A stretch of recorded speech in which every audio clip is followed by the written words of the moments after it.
حفاظت از محیط زیست مسئولیت هر شهروند است. یکی از مسائل روز جهان مسئله حفاظت از محیط زیست است. فاجعه زیست محیطی نه تنها آرامش و امنیت را از زندگی انسانها می‌رباید، بلکه سلامتی و هستی را نیز تهدید می‌کند. و اما در شهر طالقان ولایت تخار وضعیت محیط زیست از چه قرار است؟ شهر طالقان مرکز ولایت تخار هم یکی از شهرهایی است که در آن تجمع افراد بیشتر بوده و مشکلات زیست محیطی فراوانی در آن دیده می‌شود. نبود روش‌های صحیح جمع‌آوری و دفع زباله‌ها، مشکل تأمین آب آشامیدنی سالم، جمع‌آوری و تصفیه فاضلاب‌ها، آلودگی‌های ناشی از وسایل نقلیه مثل موترهای کهنه و دودزا، استفاده بیش از حد از اشیاء پلاستیکی نمونه‌هایی از رایج‌ترین مشکلات زیست محیطی در این شهر و از سایر ولایات به شمار می‌آیند که هر یک به تنهایی می‌توانند سلامت شهرنشینان را به مخاطره اندازند. سری زدیم به شهر تا با باشندگان شهر و مسئولین مصاحبه داشته باشیم. ستایش یکی از باشندگان شهر طالقان نقش شهروندان را در حفاظت از محیط زیست سالم مهم دانسته و تأکید می‌نماید که خانواده‌ها و شهروندان بر حفاظت محیط و ما حولشان توجه جدی داشته باشند. خب نقش شهروندان در محیط زیست بسیار نقش عمده داره،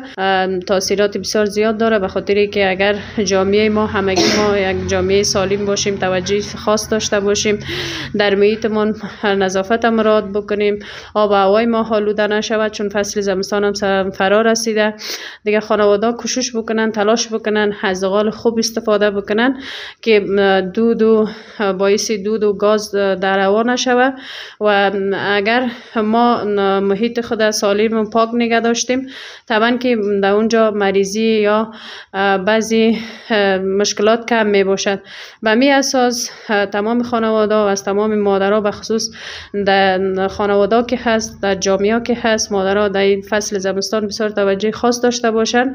فرهاد یکی دیگر از شهروندان این ولایت دلیل آلودگی آب و هوا و محیط ناسالم را فیلتر نداشتن حمام‌ها در شهر، استفاده از پلاستیک‌ها و تخریب وسایل نقلیه در داخل شهر دانسته و از مسئولین خواهان اقدامات برای کاهش این مسئله است. حفاظت از محیط زیست سالم وظیفه هر شهروند و هر فرد این مملکت است. بنا نداشتن فیلترهای مشخص برای حمام‌ها، استفاده کردن بعضی وسایل نقلیه یا وسایلی که دودزا می باشه و یا هم سوختن پلاستیک ها و سایر منابعی که غیر ضروری و غیر معیاری است در شهر و ولایات و محل و منطقه ما و شما، باعث آلوده شدن محیط سالم و محیط پاک ما و شما بشه. بنابراین خواست ما از مقامات مسئول به این است که به خاطر کاهش و جلوگیری از همچو افراد استفاده جو و یا هم از شرکت ها و تصدی ها و یا هم وسایل نقلیه که باعث تخریب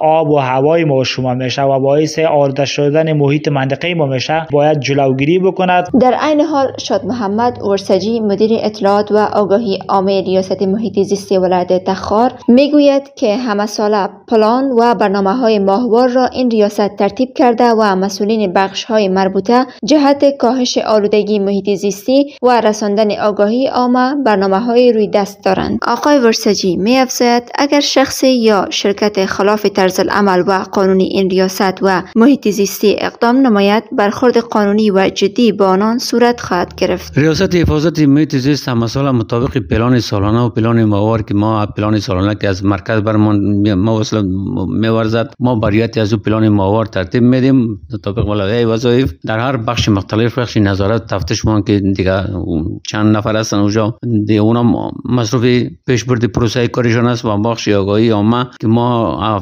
روز در روز یک تیم تشکیل میدیم در بخش میراث‌های طبیعی انکشاف پایدار در شهر میگردیم، وضعیت محیط زیستی را نظارت میکنیم و بخش کدام مشکلات محیط زیستی که وجود داشت بخشون آگاهی میدیم. ما در راستای بهبود محیط زیست و کسی که خلاف محیط زیست رفتار بکنه، چون بیشتر عدم آگاهی در اینجا وجود داره، در راستای محیط زیست مردم کم توجه هستن، آگاهی ندارن. ما یک بار دو بار سه بار برشان میرسونیم، برشان میگیم، در گام بعدی ما آنچه که قانون محیط زیست برمان اجازه میده مطابق از ما رفتار میکنیم. دربشون حفاظت از محیط زیست نه تنها به حفظ کیفیت زندگی برای انسانها کمک میکند، بلکه موجب پایداری زیست کره و تداوم منابع طبیعی برای نسل‌های آینده میشود.